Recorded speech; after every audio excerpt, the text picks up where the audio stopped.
Hi dears, എല്ലാവർക്കും നമസ്കാരം.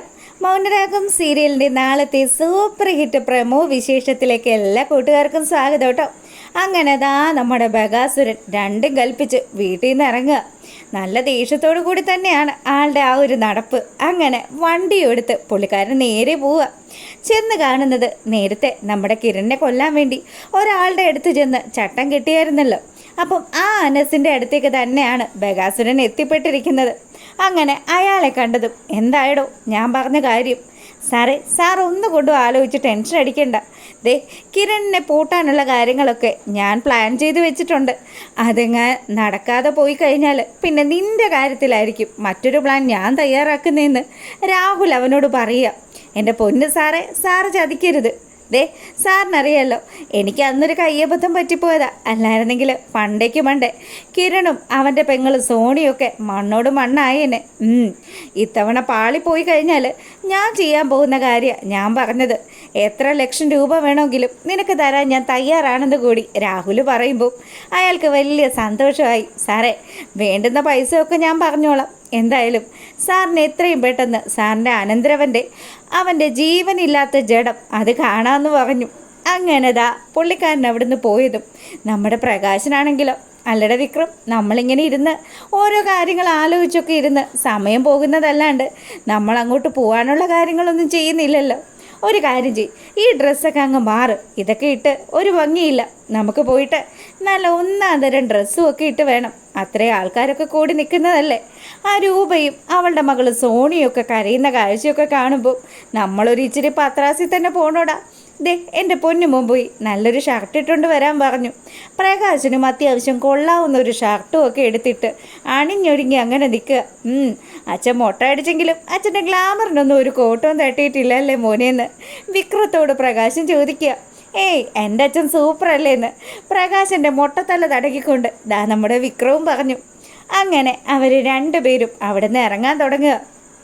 ഈ സമയമാണെങ്കിലോ നമ്മുടെ കല്യാണിയും അതുപോലെ സോണിയും കൂടി കേക്കൊക്കെ വാങ്ങിച്ച് അവർ ആ ഒരു ഷോപ്പിംഗ് പരിപാടികളൊക്കെ കഴിഞ്ഞ് മടങ്ങിയെത്തുക. അപ്പം അച്ഛനും അമ്മയ്ക്കും വിവാഹ വാർഷികമായതുകൊണ്ട് തന്നെ നമ്മുടെ കല്യാണി ചില ഗിഫ്റ്റുകളൊക്കെ കരുതിയിട്ടുണ്ട്. അങ്ങനെ അവൾ വാങ്ങിച്ച ആ ഡ്രസ്സ് രൂപയ്ക്കും സേനനും നൽകിയതിന് ശേഷം അച്ഛനും അമ്മയും ഇതണിഞ്ഞ് വേണം കേക്ക് കട്ട് ചെയ്യാനായിട്ട്. എന്തായാലും ഞാൻ പറഞ്ഞതുപോലെയൊക്കെ തന്നെ കിരണേട്ടൻ എല്ലാം സെറ്റപ്പ് ചെയ്ത് വെച്ചിട്ടുണ്ടല്ലോ. എത്രയും പെട്ടെന്ന് തന്നെ പോയി നിങ്ങൾ വസ്ത്രമൊക്കെ മാറി വാ. അതിനുശേഷം നമുക്ക് കേക്ക് കട്ട് ചെയ്യാമെന്ന് പറഞ്ഞതും രൂപയ്ക്ക് ചെറിയൊരു ടെൻഷൻ. രൂപ പറയുന്നുണ്ട്, മോളെ ഇന്ന് ഇങ്ങനൊരു ആഘോഷം വേണം. എന്താ അമ്മ ഇത്? അമ്മ എന്തിനാ ഇങ്ങനെ പേടിക്കുന്നത്? ആ രാഹുലിനെ കുറിച്ച് ഓർത്തിട്ടാണോ അമ്മ ഇങ്ങനെ ടെൻഷൻ അടിക്കുന്നത്? അങ്ങനെയാണെങ്കിൽ അതൊന്നും ആലോചിച്ച് എൻ്റെ അമ്മ ടെൻഷൻ അടിക്കണ്ട. ഞങ്ങൾക്കാർക്കും ഒരു പ്രശ്നം ഉണ്ടാവില്ലമ്മേ. ഞങ്ങളെല്ലാവരും നല്ല കരുതലോടു കൂടി തന്നെയാണ് മുന്നോട്ട് പോകുന്നത്.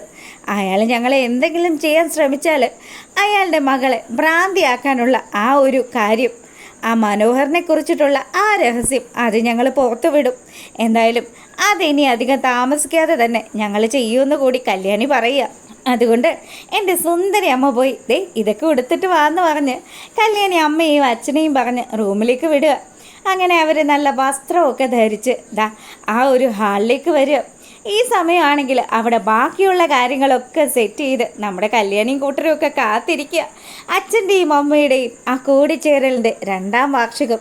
എന്തായാലും മക്കൾക്ക് കിട്ടിയിരിക്കുന്ന ഈ ഒരു സന്തോഷം നിറഞ്ഞ ഈ ഒരു ദിവസം, ബകാസുരൻ എന്ന് പറയുന്ന പൊതുശത്രുവിനെ ഒതുക്കിയ ഈ ഒരു ദിവസം അവരങ്ങ് ആഘോഷമാക്കുമ്പോഴത്തേക്കിനും ഇതൊന്നും അറിയാതെ നമ്മുടെ പ്രകാശനും വിക്രവും കൂടി ആ വീട്ടുപടിക്കലെത്തുക. പ്രകാശനാണെങ്കിൽ ഈ കാര്യങ്ങളൊന്നും അറിയില്ലല്ലോ. പ്രകാശൻ അങ്ങോട്ട് വരുന്ന വഴിക്ക് തന്നെ നമ്മുടെ വിക്രത്തിൻ്റെ അടുത്ത് പറഞ്ഞു, എടാ മോനെ, അവനുണ്ടല്ലോ ആ ചന്ദ്രസേനൻ, അവൻ്റെ ജീവനില്ലാത്ത ആ ഡെഡ് ബോഡി, അത് കാണുമ്പോൾ ഈ അച്ഛന് ശരിക്കും മനസ്സ് നിറഞ്ഞ് ചിരിക്കാൻ തോന്നൂടാ. അച്ഛൻ അവിടെ നിന്നൊന്നും ചിരിക്കാൻ നിൽക്കണ്ട. എന്തായാലും ആ ഹരിയേട്ടൻ അവിടെ കാണും. അയാളുടെ അടുത്ത് പോയി നമുക്കൊന്ന് സംസാരിക്കാം. എന്തായി, എപ്പോഴാണ് ചടങ്ങുകളൊക്കെ നടക്കുന്നതെന്ന് ചോദിച്ച് മനസ്സിലാക്കണമെന്നൊക്കെ പറഞ്ഞാണ് രണ്ടുപേരും കൂടെ വരുന്നത്.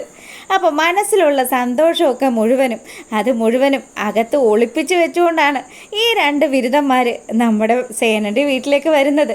അങ്ങനെ അവർ ആ ഉമ്മകത്തെത്തിയതും, എടാ മോനെ, പ്രതീക്ഷിച്ച പോലെയൊന്നും അത്ര കണ്ട ആൾക്കാരൊന്നും ഇല്ലല്ലോ. എന്താ സംഭവം? ഓ അത് പെട്ടെന്നുണ്ടായ മരണമായിരിക്കുമല്ലോ. പിന്നെ അതുമല്ല, അയാൾ അമേരിക്കയിലൊക്കെ ആയിരുന്നില്ലേ അച്ഛാ, അതുകൊണ്ടായിരിക്കും ഇവിടെ ആൾക്കാരൊന്നും അധികം ഉണ്ടാകാത്തത്. ദാ നോക്ക്, ആ ഹരിയാണല്ലോ ആ നിൽക്കുന്നതെന്ന് പറഞ്ഞ് നമ്മുടെ വിക്രം ഹരിയെ ചൂണ്ടിക്കാണിക്കുക. അങ്ങനെ ഹരിയേട്ടൻ്റെ അടുത്ത് പോയി നമ്മുടെ പ്രകാശൻ വളരെ സങ്കടത്തോടു കൂടിയും സൗമ്യഭാവത്തിലും പോയി ചോദിച്ചു, അല്ല ഡെഡ് ബോഡി എവിടെയാണ് കിടത്തിയിരിക്കുന്നത്? ഡെഡ് ബോഡിയൊക്കെ അകത്തുണ്ട്, അങ്ങോട്ട് ചെന്നാൽ മതിയെന്ന് പറഞ്ഞു.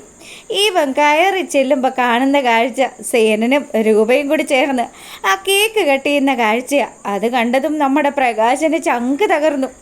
എന്താ ഈ കാണുന്നത് എന്ന് ആലോചിച്ച് പ്രകാശൻ അങ്ങനെ ഞെട്ടിത്തരിച്ച് നിൽക്കുമ്പോഴത്തേക്കിനും വിക്രത്തിനും ഞെട്ടലായി. എന്താ ഇയാൾ ചത്തുപോയെന്ന് പറഞ്ഞാണല്ലോ ആ രാഹുൽ വിളിച്ച് പറഞ്ഞത്.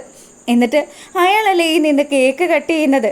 ഇവിടെ എന്താ നടക്കുന്നതെന്ന് മനസ്സിലാകാതെ നിൽക്കുമ്പം സേനം പറഞ്ഞു, ആ പ്രകാശ ഇങ്ങ് വന്നേ, എൻ്റെയും എൻ്റെ ഭാര്യയുടെയും ഞങ്ങൾ രണ്ടാമത് കൂടി ചേർന്നതിൻ്റെ 2ാമത്തെ വാർഷികമാണ്. അതിൻ്റെ ചില ആഘോഷങ്ങളാണ് ഇവിടെ നടക്കുന്നത്. നിന്നെ രാഹുലല്ലേ ഈ കാര്യങ്ങളൊക്കെ വിളിച്ചറിയിച്ചെന്ന് ചോദിക്കുമ്പം പ്രകാശൻ എന്താടാ നീയൊക്കെ ഞങ്ങളെ പറ്റിക്കുവാണോ എന്ന് ചോദിച്ചതും പ്രകാശൻ്റെ കരണക്കുറ്റി നോക്കി നമ്മുടെ സേനൻ ഒരടി വെച്ച് കൊടുക്കുക. അങ്ങനെ കരണം പൊത്തി നിൽക്കുന്ന പ്രകാശനെ കാണിച്ചുകൊണ്ടാണ് നാളത്തെ വിശേഷം അവസാനിക്കുന്നത്. ഫുൾ വിശേഷമായിട്ട് രാവിലെ വരുന്നതായിരിക്കും. അപ്പം നിങ്ങൾക്ക് ഇഷ്ടമാകുകയാണെങ്കിൽ ഒന്ന് ലൈക്ക് ചെയ്തേക്കണം കേട്ടോ. എല്ലാവർക്കും നല്ലൊരു രാത്രി ആശംസിച്ചുകൊണ്ട് ഇന്നത്തെ വീഡിയോ വൈൻഡപ്പ് ചെയ്യാണ്.